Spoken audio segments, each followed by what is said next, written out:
Nous faisons tous de notre mieux pour éduquer nos enfants, sauf que parfois, quand on a été exposé à la violence, qu'elle a été banalisée, nous allons peut-être automatiquement reproduire ce que nous avons vécu parce que cette banalisation fait que nous ne considérons même pas ce que nous avons subi comme de la violence.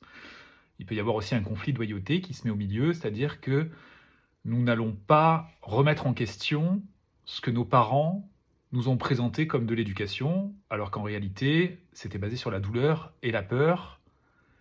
Et malheureusement, le fait de ne pas remettre en question ceci, d'avoir peur de remettre en question ceci, nous empêche, de pouvoir identifier la violence qu'on a subie, de pouvoir accueillir la souffrance qu'on a eue, de donner du sens à cela, et justement de sortir de cet automatisme de reproduction de la violence.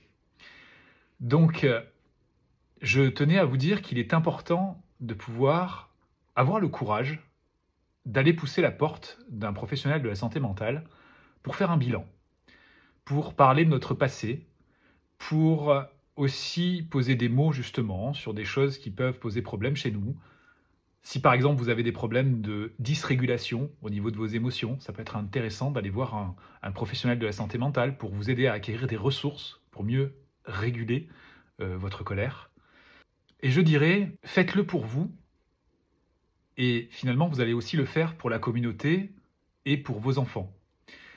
J'ai reçu un message d'ailleurs dans ce sens d'une femme qui envisage de devenir maman, mais pas tout de suite, et qui a identifié effectivement des violences éducatives qu'elle aurait subies dans son enfance, et qui me posait justement la question à savoir comment parvenir à sortir des problématiques qu'elle peut avoir aujourd'hui, qui sont notamment relatives à la régulation de ses colères, parce qu'elle a peur finalement que ces colères se transforment en agressivité par rapport à ses futurs enfants.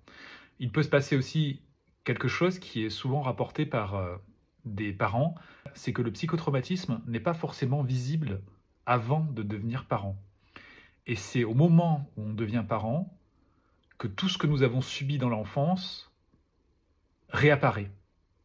Et le psychotraumatisme, malheureusement, va venir interférer dans l'attachement qu'on peut avoir avec nos enfants. C'est pour ça que c'est important d'aller voir un professionnel de la santé mentale et de faire un bilan sur notre enfance et surtout de choisir correctement son professionnel de la santé mentale, peut-être spécialisé notamment dans le trauma. Je tenais aussi à vous remercier pour votre soutien.